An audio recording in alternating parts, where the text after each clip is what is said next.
This is topic B on page 105, inserting section breaks. You have seen how to control the flow of paragraph text in a document. You might need to control how larger sections of a document flow. You can accomplish this by breaking the document into sections, which we'll do in this topic. You might need different page layouts for different parts of a document. For example, you might need different margin widths or page orientations. Inserting section breaks enables you to have multiple layouts within a single document. A section break divides a document into sections where a different page layout can be configured for each section of the document. Without section breaks, the same page layout configuration is applied to the whole document.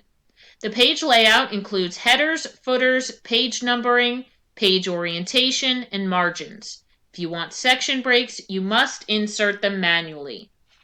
And there are 4 types of section breaks. These are located on your Layout tab from your Breaks drop-down under the heading of Section Breaks. We have Next Page, which inserts a section break and starts the new section on the next page. Continuous inserts a section break and starts the new section on the same page, wherever your cursor is located. Even page inserts a section break and starts the new section on the next even numbered page, and then odd page will insert the section break and start the section on the next odd numbered page. So, suppose I wanted to change the margins of this Our Mission section. And I wanted wide margins. I wanted a lot of white space on the left and on the right side of this heading. Now, if I was to just select this text and go to my margins drop down and set this to wide,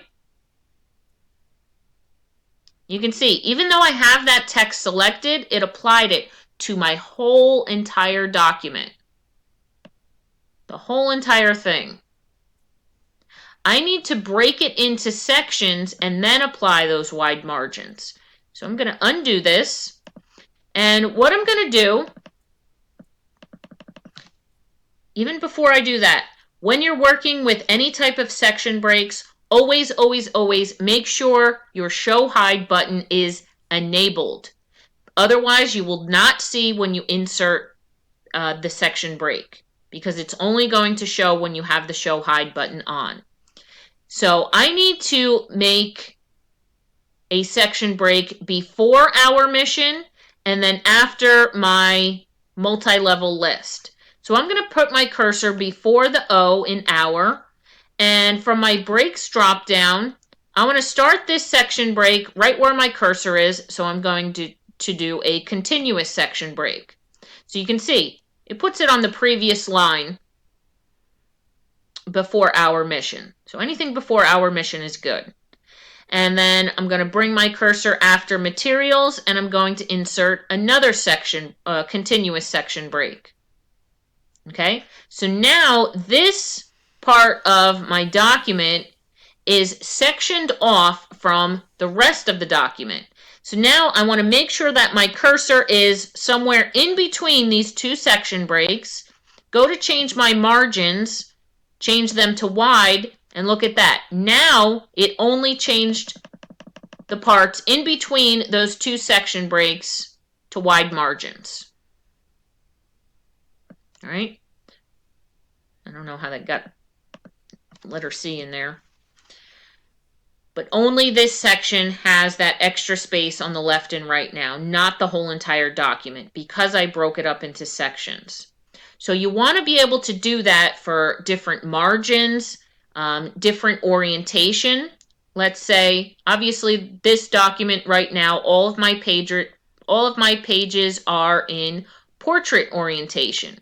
Well, maybe I wanted this last page in landscape orientation.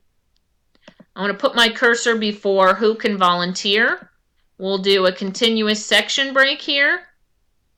And now I can change the orientation of that to landscape, and only this page has been affected now.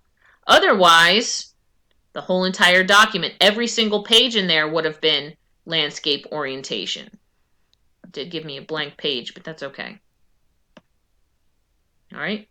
So when you're working with customizing your different layout of your pages in any papers, you want to make sure you create section breaks if you're not applying it to the whole entire document. All right, so we'll take a look at this in our next activity on page 108, Activity 5.2, Inserting Section Breaks.